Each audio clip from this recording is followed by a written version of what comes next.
I'd like to introduce Julie Briggs from Narrandera, Andree Cozens from Beechworth. Close. Everton Upper. We're very posh. Clarke from Albury and Carm Hogan from Corowa. This session is called Weaving Connections Through Space-Time, and we like to look at our flock as a constellation of artists from along and across the river system. So we're quite geographically spread, and we're also working over a period of 3 years.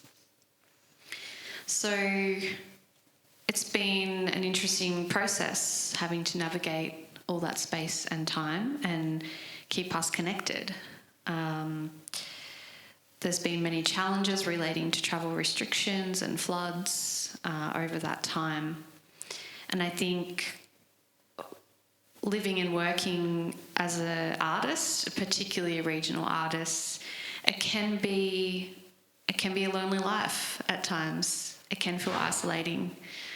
And what we really hope to overcome throughout this project is to figure out how we could keep those connections going over time. So I'm going to interview these 4 incredible people about the importance of connection between artists and regional practice and how finding each other has enriched their practice. So the first question is for Andree. So the idea for Borders came in 2020 and it received funding in mid-2021, and at this stage, border closures, lockdowns and travel restrictions were still deeply impacting communities and therefore the project. Artists had their own unique challenges, and Andree, your practice in particular is about bringing people together in time and space. So I imagine that the lockdowns were quite an impact on the way that you prefer to work, and how has your practice been able to recover or change throughout your involvement in Borders? Great question, Rhae. So my practice, as you know, I'm a singer by training. I've been a singing teacher for a long time, and I had quite a big studio with students who could no longer come and see me. I had one student who was doing first year uni who had a doctor's certificate so she could come and have a singing lesson because I was the only person she was seeing outside of her mother doing first year uni. So singing weirdly became the enemy. So we're all like people working with choirs and singing as their profession became the pariahs of society. And we found out through physics and science, we're all watching these videos of how bacteria travel. You know, if you make a sibilant fricative, or you go like, how fast does this disease travel to another human being? And suddenly, I mean, there were levels of me understanding that I was going, oh, it can't be that bad. Surely we'll still be able to run choirs and people will be able to sing. But no, you know, singing very rapidly became the thing that you absolutely couldn't do. And, and then also because I worked in the theatre space, writing music for theatre, of course, theatre, you know, you couldn't do theatre. And there were little moments where theatre could happen again. And, I wrote music for one show that had funding and it was all signed off and it was going ahead. No. It was going ahead. No. It was going ahead. No. We rejigged one show for a festival that was a theatre piece that we had to rejig for outdoors. Fade to black. Well, that didn't happen. So we had to rewrite the whole script. Those challenges were interesting. I mean, for me as an artist, I really work in ephemera. I work in a space that is not a physical object. You don't end up with a thing that you can put on a wall. It's part of the joy of it because it's about human interaction. It is the thing. Other people are the thing for me. So being, not allowed to have that in the real world was just gut-wrenching for me. So the virtual world opened up some possibilities. I've never really liked social media, it's not my thing, but I found out about the Borders project through, I got back on Facebook, and I was able to work with a local theatre company up in Albury, Hot House Theatre. I've done a couple of shows with Hot House, writing music for them, doing sound design. I got onto them through an online forum, put my hand up, and the Borders project. So I think the challenge for me, or how I've sort of recovered through this process, has been, this process of recovery has been just re-engaging with actual live human beings, which we've all been through, but joining with Carm, running a singing workshop today, joining in that was like, it's like ancient skills for me that I'm re-energising. And I think the interesting thing for me about the Borders project is it has given me an opportunity to try new things that I probably wouldn't have done, like to do a video work. I work in the audio space, audio technology, but it's given me that opportunity to explore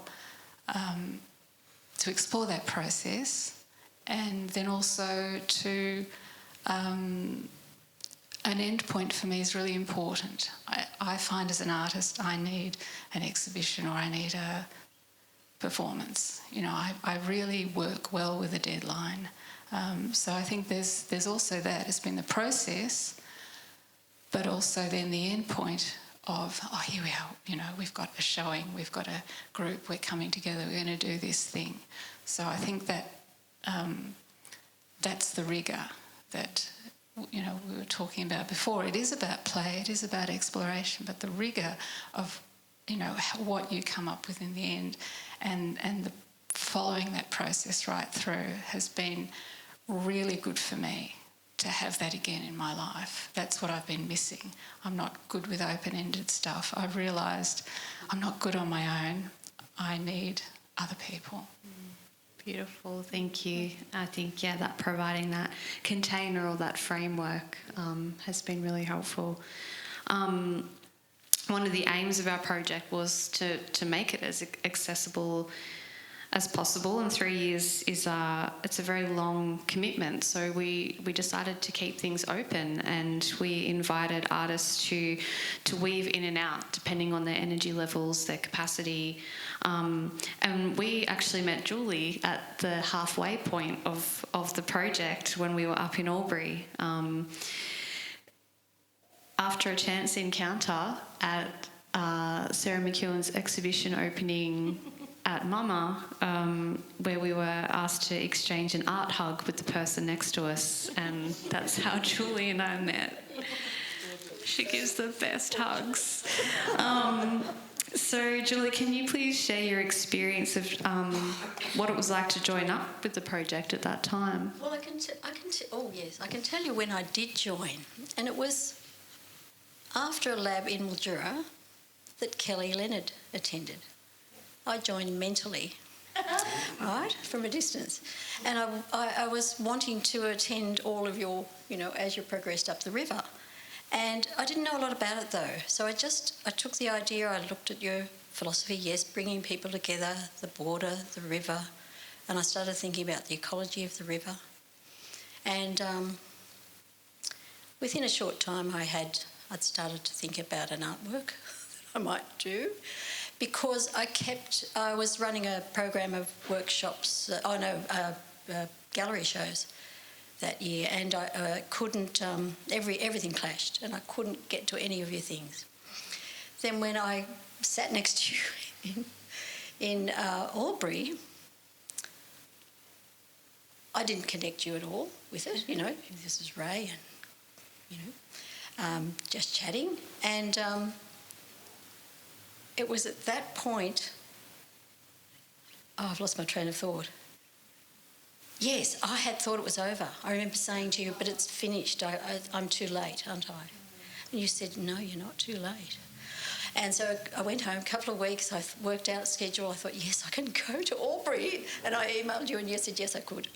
So I thought, oh, that was lovely. So, of course, I arrived in Albury at Wonga Wetlands at the studio.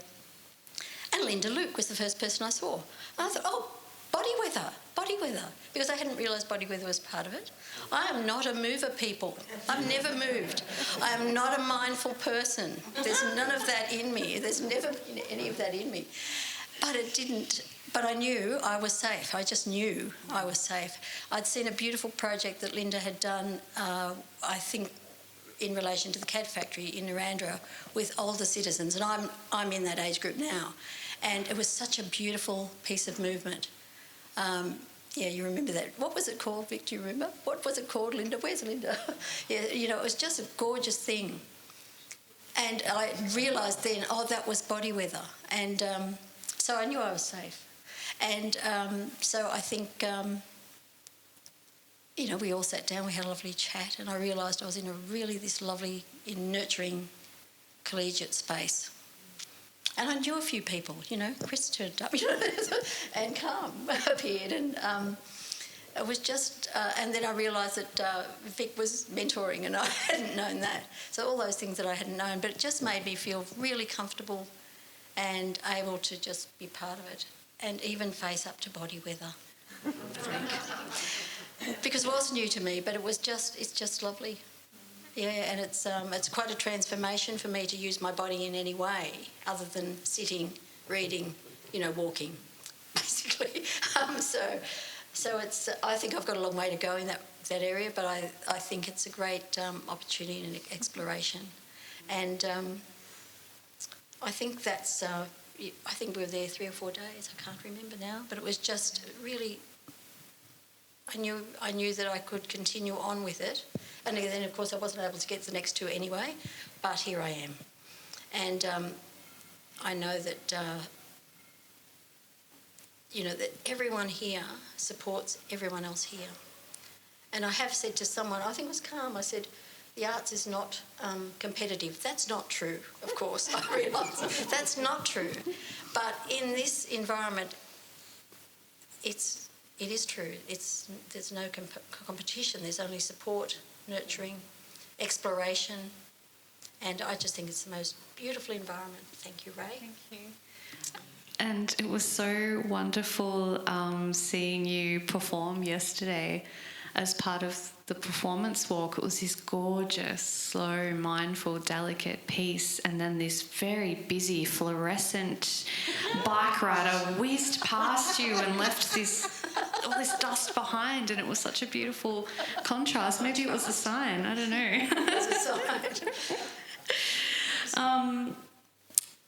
Look, this project is funded by Regional Arts Australia under their creative recovery funding. So, we really aim to create a habitat for artists to regenerate their practice. And this next question's for Alan. Alan, life had been pretty tough for you in the years leading up to Borders, and you weren't sure about your capacity to participate. And I have watched you prolifically create and generate ideas. Can you share with us your experience of personal recovery and how Borders has supported that? Sure. Where do I start?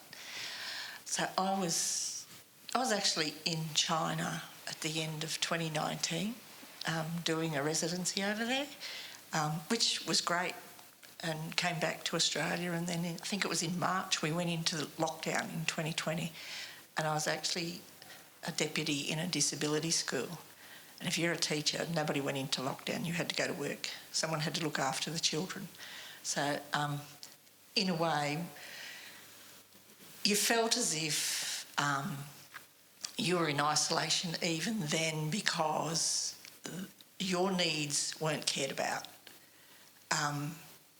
even though you were doing a job by being there for the students. And then during that period of time,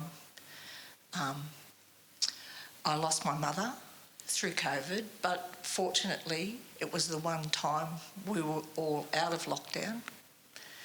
But that afternoon at the funeral, we went back into lockdown.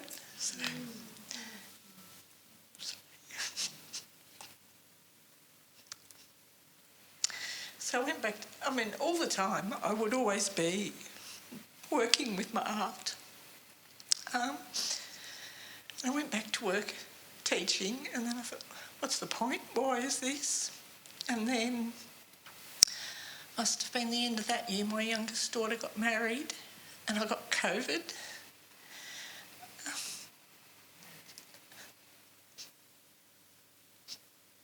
From the COVID, I lost the ability in my head to walk straight. I had to learn to walk again.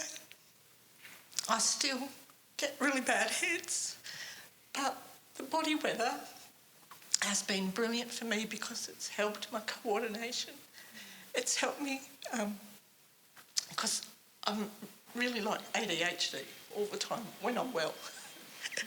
So, and getting back there, I'm still not 100%, but it's really been, something's been incredible for me. My work has grown and I've explored so many new areas. Body weather has been a bit of a lifesaver. I couldn't get to the last two because I got unwell again. But I made it this time and I've worked very hard. I've so enjoyed the company and the people because it's about having connections with people who don't judge you, who want to be a part with you. And as we've gone along through this journey, I actually felt, just the relationships have grown so strong, and it will really be hard coming to the end of this, but we do need to look, we will look at a different way of doing things. I've been so honoured to be a part of this group. I have done a lot of work online with the university and that, just trying to reconnect because I didn't want to lose all the knowledge that I had. And I found I did lose the capacity to do a lot of that. Driving my family nuts at the moment because I just won't stop. But, I just appreciate everything everyone has done here. We appreciate you too. We love your brain, Ellen. And it's been amazing seeing all the multifaceted ways you've responded to this project. It's really incredible. Thank you so much. I think there is an inherent relationship between healing and creativity. Peter Fraser wanted to share some words about this session. He said, "Body weather makes me want to live." And I think that really resonates. Carm, you've also been on your own personal recovery journey throughout this project. Can you share with us your experience of engaging in the embodied practices during Borders and how that supported you? Yeah. Well, when I came to the Borders project 3 years ago, I was 3 years into an acquired injury and disability, and I'd done a brutal 22 months of acute migraine daily. It's called occipital neuralgia, complex pain, regional pain syndrome, something like that. And it was brutal. The street name is called suicide disease, and I get it. I've never understood that, but it was a battle, and I think only because I had seriously good yoga training and mental discipline that I got through that phase. But like yourself, lost a lot of memory, friends, social interaction, leaving the house was difficult. Yeah, I was pretty much a basket case. A nice one, but, the daily stuff was just so difficult. I ended up with PTSD as well, which is very tiring. And it makes very simple things very, very difficult.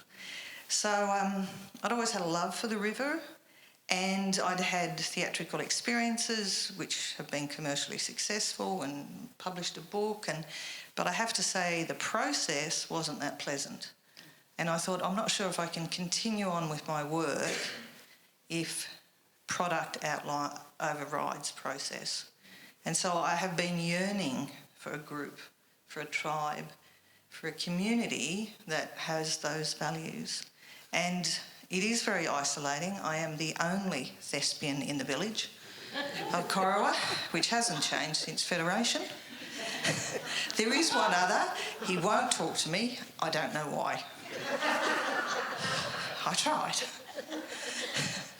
And I'd heard about the infamous Sarah and Vic moving to the country, and I thought, well, now, if they can... So I'd watched very carefully and listened and heard, you know, mythical stories of these extraordinary events and projection and, you know, Greg being in the river in a wetsuit. And I thought, how do you meet these people? Like, how do you get to play with people who are that cool and that nice and that intelligent and thoughtful and well-researched? And I thought, I'd love that, because I didn't have it. Anyway, it was a mystical moment when I saw Vic walk through the Wonga wetlands. I was like, yeah, hello, we're all here. How has it helped me? I think it's brought me back into life, pretty much. My pain specialists have done a good job. I've done a good job. But it's brought me back into myself. I have to say, both to Peter and Linda, I wasn't a fan of embodied work. When you're in chronic pain, it's actually very painful to be in your body, so you spend most of it a metre or two away. But I was humbled by their generosity and their acceptance and their kindness about it, which used to make me weep as I was trying to walk in straight lines, which I couldn't do. And it taught me how to treat myself more kindly and to allow the body to be as it was in that moment without judgment. Now, I should have known that because I'd taught yoga for 15 years, but I hadn't got it. But one of the benefits of this injury challenge has been the parameters have forced a stillness and have forced a reframing and a new way of looking at things. I really love the body where the exercises, they physically hurt my brain. I would sleep for days afterwards. Like, the recovery was quite long and intense. But it was worth it. And I just found myself improving. Me singing my own songs last night, that's been a 25-year dream. I've never done it as myself. I've done it as a character. I've done it... I've never been in my body and enjoyed that experience. So it's given me a great deal, and I'm very grateful for that. Yeah, I think a lot of us can relate to that experience, that true acceptance of your body at this time. It can be, it sounds simple, but when you have those limitations, it can be really challenging to be in that acceptance. And something that really helped me was talking with Linda and Peter about Min Tanaka, and his interest in all bodies of all ages and all abilities, and that really helped me to focus on, well, what can my body do today? And that's enough. Yeah, so thank you, Carm. You're very treasured. Julie, you have such a beautiful way with words, and something that you said to us recently that has really stayed with me is you spoke about the inner mental life that Borders has created that you carry with you. I'd love to hear more about what has fostered that and how has it impacted you in your practice. Well, I have to say my inner mental life did start earlier than Borders. And because I've not been an artist, I think 2015 was the first tiny effort I made. It might have been 2014. Sarah McEwen of the CAD Factory invited me to participate in a little exhibition. And I drew a couple of little drawings and I wrote a poem. And I was so stressed and so nervous. And I didn't have any art skills. It was just not something I'd done. And it was lovely, and of course.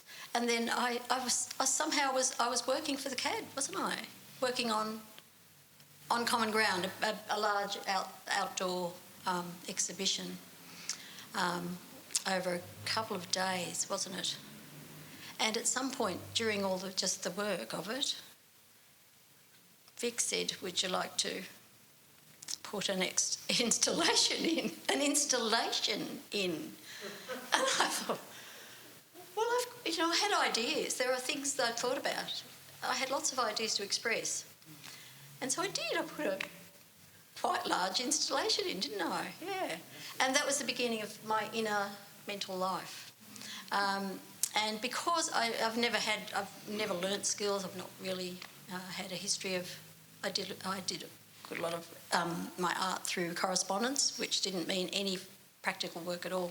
It was just the art history. So I've had this lovely inner life that keeps me sustained through a very slow burn practice, because I tend to make bigger things. No one wants them. My family don't want them in the house. Where do I put them while I'm making them? And then where do I store them when I've done them, and all that sort of thing. And they're more suitable for outdoors than indoors. And so there's quite a long burn before my life consists of this, the ideas that I might have that potentially could one day become something. And when I saw borders, again, from a distance, you inspired me to start thinking of another. So it was part of my inner life right then that it became, it's borders now. I didn't have anything else happening, nothing. And I just wanted, because I was too busy working on all the other things so that other people could put art in a gallery or whatever. And so I started thinking about the borders. I mean, just from a distance. It wasn't, I obviously didn't know a lot about what you were doing. And the discussion about what borders means was interesting, because, I did understand you were bringing people together over the border, the river, to do with recovery after COVID. And then I just started thinking about the river and its ecology, and I started thinking about borders. And I thought, right, humans create borders. We create borders between ourselves and every other living creature. And it's an ideation. It's part of our culture. And, of course, it is classification. It's a class system, isn't it? We classify everything and we're at the top. And I started to think about that. And interestingly, when I wrote the didactic for the work, the insect work I finally did for borders, which is what I'd started sampling, I forgot to put that in the didactic because I wrote half the didactic, thought I'll get back to that, and then I sent it to you unfinished. So I didn't mention the fact that, I was thinking about that idea of the border being something that we create. It's a mental border between, or some sort of ideational border we have between us and everything else. So, yes, but that's part of my mental... So coming away from the last borders, what the mental space is made up of, is a feeling of belonging, usually, because I always relate to people. If I'm walking somewhere, I don't know where I am. I'm thinking about the person beside me, so I don't know where I am in space and time. But so it's to do with that. It's to do with hope and possibility. It's to do with exploration. It's always there. And, of course, coming away from borders, that just opened up a whole new possibility. And now we know that there is more possibilities coming from this, we hope, and that we're working towards. Stay tuned. Someone has a lot of courage, I think, to be taking it on again or trying to get it going again. But I think there is possibility anyway. There's a huge network. So it's that's now my, it's very sustaining to have those possibilities just lolling away there. And it gives you, then you're thinking about things and something might arrive. Yeah. So that's how it feels to me. Thanks, Julie. I think that rich inner life is just a really nice way to describe an artist, But sometimes it can be too vast, I think, in that inner mental space, and like we said before, it can feel isolating at times, particularly when you're in rural or regional areas, which we all are, and we often spend a lot of time working alone. Andree, you had moved to a new town right in the middle of lockdowns and found that you were having a lot of alone time and really missing those creative interactions. How has being a part of the Borders re-energised you? I think Borders has been part of me just kind of getting back inside myself after quite a long period of time. I think the body weather stuff, which I was just talking to Linda, I haven't engaged with very much, but it's been really deep in terms of my connecting with my body, my thought processes, and my kind of mental health, I think. I've similarly, I had a bike accident a few years ago. I suffer also from chronic pain, which is quite annoying. So I think, I've been quite locked in my body, and just soldiering on has been kind of what I've been doing for a number of years, and it's very, very tiring. So I think the body weather thing, like that idea of just working with what your capability is in a very non-judgmental way has been very helpful for me. And I think, the opportunity to explore, ideas that I've had bubbling away that without the Borders project would have been just locked away, like the drawing thing last night. I've long had this idea of what we hear, how we interpret. We can all hear the same thing, but what happens to us internally? How do we interpret a song or a bird's song? Or, we can all be in the same environment or hearing someone speak, but how do we interpret that thing? And so for me, the drawing workshop last night, which I had great collaboration and help with on the artistic, like the drawing side of it, for me was about that individual journey. Like, all the people who had the headphones on are then going deeply into their own process, even though they're in the same space. They're really, really experiencing something in a very unique way that then they're able to put out on the paper without it being judged. Like, this is not, no one's going to come and mark this out of 10. No one's going to put it on the wall of a gallery and do a crit on it. I think there are a lot of damaged artists who've ever been to art school when they're young, and you put your wall up and there's a crit, and you just die inside.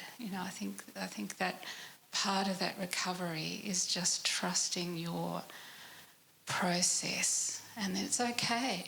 Everything is okay. And the acceptance of the group has been very important for me. The support of being able to gather other people's expertise and say, I've got this wacky idea, how do we do this thing? And then, look, I've got these skills, I can do that. I've really enjoyed that yes space. Oh yeah, we can do that. Yeah, let's do that. Let's give that a go. That's a great idea. I think, Carm and I talked a bit about the theatre world before, which can be very, people are siloed. Oh, we don't want to do that. We're not going to do that. I own this, you own that. We can all end up being quite a little bit destructive in a creative space, because you're hunkering, you just drill down into your area of expertise and you go, oh, well, they obviously don't know what they're doing. But I think that safe space for me has been really important, of people meeting you and saying, oh yeah, great idea. Yeah, let's bounce off that. Let's do that thing. Let's move on with that.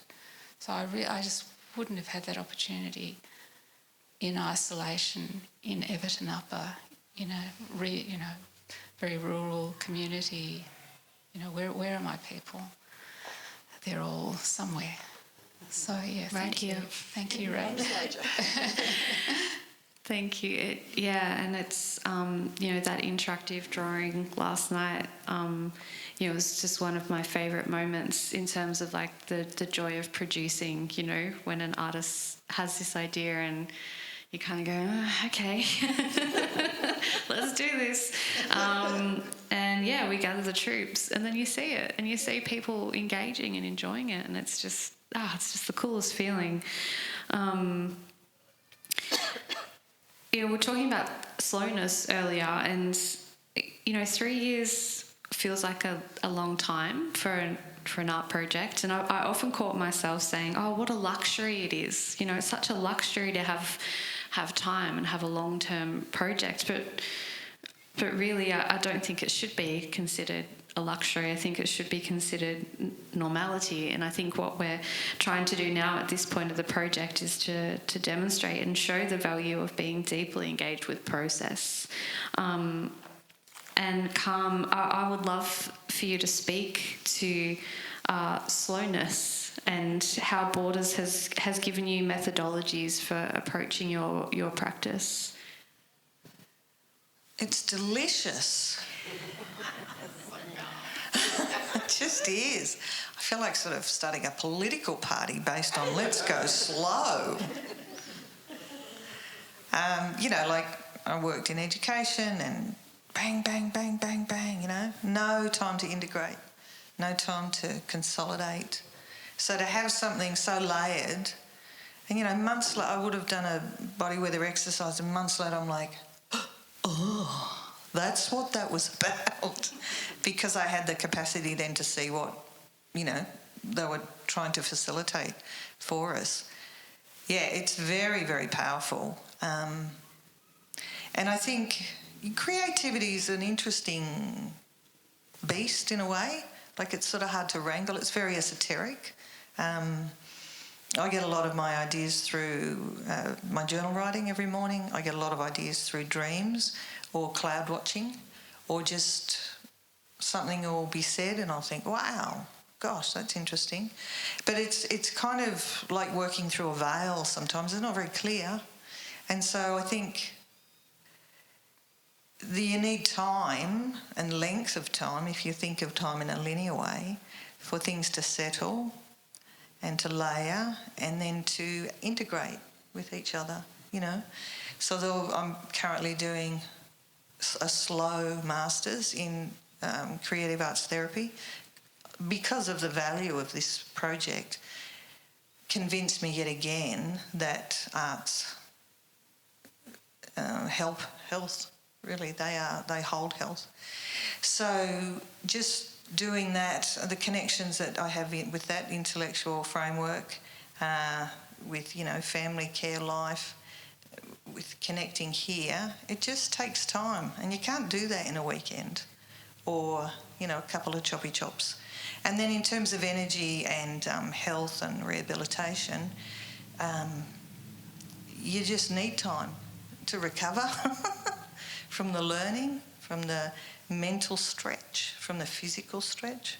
So yeah, I don't think it should be a luxury, but I really admire your capacity to hold space for that period of time. You must have gone through your ups and downs and questionings. I mean, people would say, oh, what are you doing? I'm like, I don't really know. I'm not sure what we've done, but I like it, and I'm going back. So true. I still feel like I'm trying to figure out what we're doing, but learning to sit in the uncomfortableness of kind of not really knowing is I think been a massive learning for me. What you were saying about the layers integrating made me think of Alan's sculpture, which was a ceramic sculpture which was created in Albury at the lab we did there, and then travelled to Moama, where she was given a name by Sandra, I think, Yorta, and then Yorta travelled to Speewah, and then to Mildura, and along the way artists engaged with the sculpture in lots of different ways. and then she was finally returned to the river on Friday night. It was sort of like, a representation of a culmination of a 3-year process, which involved over 70 individuals across 4 generous communities. Alan, I'm going to throw you a really big question now. Can you summarise what you think the value is of the process that we've been co-designing together, and what do you think the future may hold for us, Borders artists? I think the biggest value of the process was not just the body weather and the meeting up, but those, I think it was monthly Zoom meetings where you connected, we talked about things. We heard from Mark. Craig had more information for us. Craig and his carbon, thank you. They were the things that kept us connected till we actually did meet up again. And I think they were so valuable. You know, I could sit on those meetings, and from conversations we had, and I remember Chris saying something once, and then someone else, and I thought, oh, God, that'd be a great idea. I need to go and try that. I don't even remember what it was, but it was that connectedness, and I think that is so important. However we do the connectedness, that's what's important. And we can use Zooms and things like that in that, you know, those gaps of time to keep connected. That doesn't cost us anything, it's just our time. And if we're going to create, I think our time is so important. For ourselves, we need to be making space for that. How we move forward, I think it's going to be up to all of us as individuals to want to move forward, but want to continue the connection and make those spaces and times along that journey. I think that's really important. We have formed some amazing relationships, friendships. I think we're sort of pretty game to say anything in front of anyone and get away with it and end up with a big hug. And that has been so important as well. I don't think anyone has found it threatening or anything like that. What I mean, that it's not, they don't feel like they can actually participate to the full extent. It just comes so easy. I don't feel one bit uncomfortable in the group. I see everyone else is feeling really comfortable around all the things that we've been able to do, even turning people into clay and moulding them. There's been some beautiful moments come from this, and it would be really good if we could continue. But how we do that, I think, is going to be up to us as individuals to keep those connections going. Keep the love alive. Yes. Thank you. We've got a little bit of time left. Does anyone have any questions?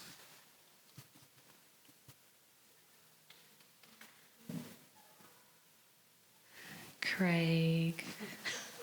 It's my job, isn't it? More of a comment than a question, I guess, but I just want everyone to keep in their mind that all of the beautiful stuff we've captured in this bit of a summary today and all the beautiful connections we're talking about have all been made possible because of one person who has held the space for us all, and that's the critical part of this project, is just that space and that nurturing, like a big red gum shading us, like a big river giving us life and sustaining us. You've made this all possible, and that is something that not many people in this world can do. So, thank you. Thank you.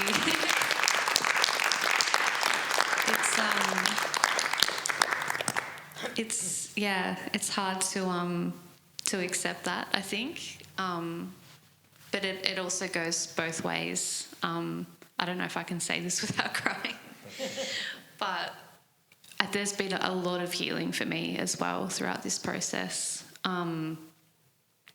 my life changed dramatically in 2020, and I've come out the other side of this just a much more